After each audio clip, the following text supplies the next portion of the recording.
Emakhosini namhlanje sifunda ngama-beats, but specifically we are unpacking Intotovian. Don't know if you know Intotovian, but this is Intotovian. There's kinds and kinds, Zao, but today we are only focusing on this one. Now you see that this one, it's dominantly white, but with royal blue stripes. What does this mean? It says Gue, the type of a spirit esigupha lama beats lawa. It's not ihlozi lakho, but ithongo lakho. There's a difference. Akusihlozi lakho, ithongo lakho. Now, what does it mean? Number one, it means ukuthi he or she lo okupha lama beats lawa, he or she is your spiritual parent. He or she is the guardian. He or she is the dominant or the leading ancestor. Okay, we'll just put it as an ancestor because it's called Mislungvele. He or she is the leading ancestor. Opete. Two, there is no particular gift ezanayo. Aguna sipo. They don't. This type of itongo that brings elizangalama beats lawa, they don't bring any gift. They don't bring any gift. None. It's because of if they would bring a gift, then angeke baze bawuseve umsebenzi wabo wokuthi babe ngamadlozi. You understand? Babe ngamathongo. Instead, they would want ukuthi wena ufocus kubo kuqala ubasebenzele done dusted. Then that's when they choose and say, okay, it's fine. Who do we bring next? Maguzelo. So most cases aguna sipho. It's actually deeper than that. But it's sipho lo muntu lo asuka siletha. Instead, he or she is the one who guides you and say, okay, manje kungena bomkhulu or manje. But because of ulithongo lakho akasiyidlozi lakho, it means ukuthi he or she only focuses kwimimoya onayo, kwimimoya yasemanzini, the marine spirits, the universal spirits onazo. Akangeni kakhulu eindabeni zamadlozi, akangeni kakhulu eindabeni zobungoma nani and stuff like that. Anything nje ethi ngidlozi akangeni kakhulu. Ifocus yakhe isemimoyeni, the marine spirits and the universal spirits that you have. The royal blue, it's the one that says ungumndawo wakho wasemanzini, umndawo ka royal blue, umndawo wechibi, umndawo wase St. John, the blue part of it. What does this say?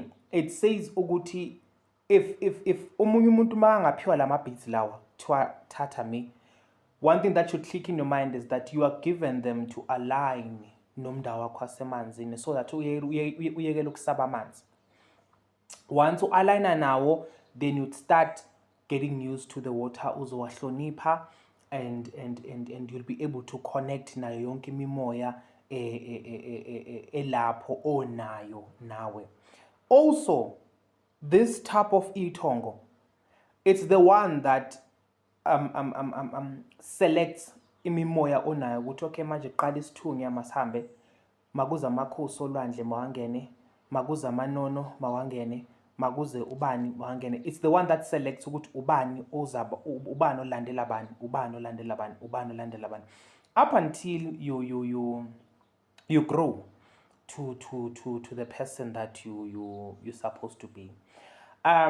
Two, it's not two, but for the fact yokuthi he or she acts like umndawo wakho wasemanzini and as your spiritual parent, it means ukuthi most of the time when uthola someone who is a mentor okusizayo, that person must not mother you. Makube leli thongo likulethe kuloyo muntu loyo ukuthi azokusiza ngamabhavu ukuthi uthole umsebenzi or ngamabhavu ukuthi isithunywa sakho siphakame. Once that person aqeda that thing, done dusted, indlela zenu ziyahlukana, you split apart, finish and clear. There is no need ukuthi loku uphinde ubuyela futhi uyothi mkhulu manje makuso, makhosi manje makuso. Because why? Mawusoqala wenza kanjalo, now the person is mothering you. Sekakumotherisha ke manje. You are no longer listening to leli thongo lakho spiritual parent elikulethe kuloya muntu loyana ukuthi uzowenza leya nto leyana.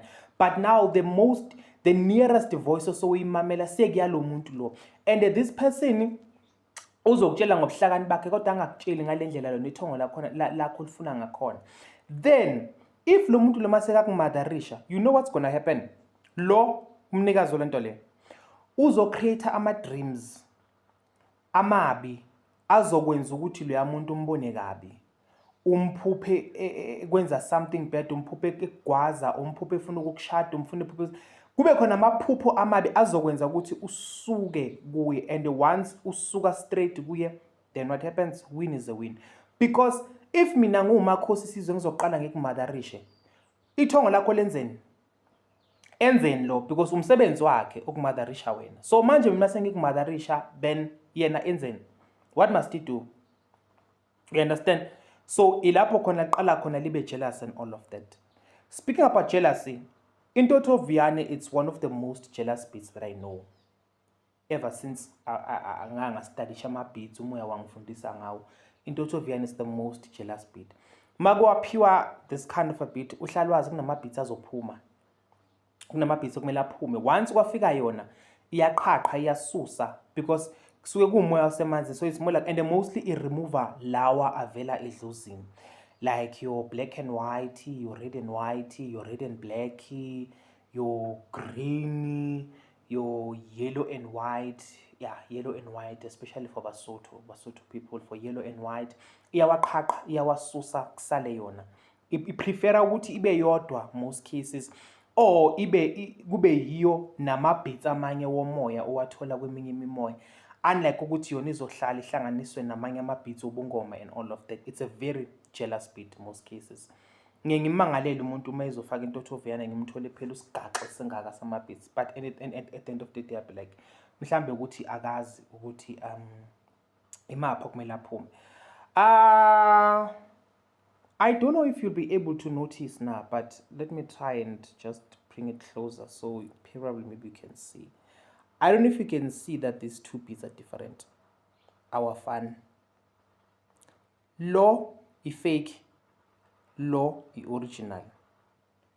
I don't know if you can be able to spot now, but this one is a fake. This one is an original. And originally, all of the beats are supposed to have the same size, but this one, it's not the same size. And lo isikhathi masilokusiya, ikhala yakhe iyaphuma. Uyiglass, but ikhala iyaphuma as time goes by. But this one, ikhala yakhe ayiphumi, uyiglassy, and she is an original. I don't know if you can see now, but if you can't, ask Ismono. What else am I forgetting in Intotho Viane, bazalwane?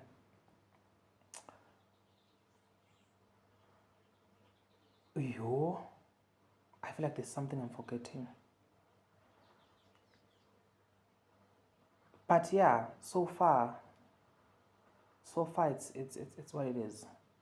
It's the spiritual mother, and kusuke kuyithongo lakho akusiyidlozi. This type of ithongo yilo othi uma ufika emanzini ulahlela ama-1 rand. Ulahle liyocela, yilo elokuqala elifikayo lizokutshela lizolalela ukuthi uthini. Oh yes, here's something that I forgot. Abanikazi balezi umnikazi walama beats lawo akaze waze wambona. Ever since waqala uhambo lakho luya, you've never seen the owner of this beats, and there's a reason why. Benza ngamabomu. Ithongo lakho will never reveal themselves. That's why ungabuza everyone who's spiritually gifted ukuthi who's your lead guide, and majority bazokutshela ukuthi umkhulu usibanibani lo owaziveza, and they automatically think ukuthi uye kanti it's not. Ithongo lakho will never reveal itself. What is the reason? Because it's because of Dream portals are monitored by monitoring spirits.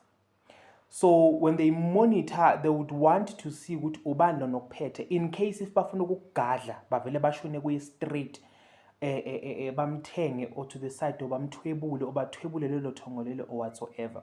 But because of this one is very clever, usebenzisa ubuso babantu makakufuna ukukubonisa lamabhizi lawa afuna usebenzisa ubuso babantu. She can bring your grandmother, she can bring your grandfather, or waphupha agcoke umuntu, or waphuphe asemanzini, or waphuphe anywhere, but yena ngokwakhe you'll never see him or her. The reason why eyifihla, it's because of if kuyenzeka ukuthi bayakuvala edlozini, bakuvale balithwebule idlozi lakho or balivale balisuppresse, he or she will be able ukuthi akuchannele towards the sithunywa side, because umoya ungamanzi. Makakuchannela towards the sithunywa side, mawuloku uqhubeka usebenzisa umoya ukhuleka uthandaza, it's like you are putting a pressure. Now and again lesa sibopho esifasiwe sivale idlozi lakho sizokwazi ukuqhuma bese idlozi liyabuyela futhi liyasebenza. But if bengakwazi ukuthenga yena bakwazi ukumbona, then akunamuntu ozokulwela ngisho nabo sebakuvalile ngale, because bazobe bathwebule yena. So that is the reason why azifihla this one. They never ever reveal themselves. But ke mina nginale nale.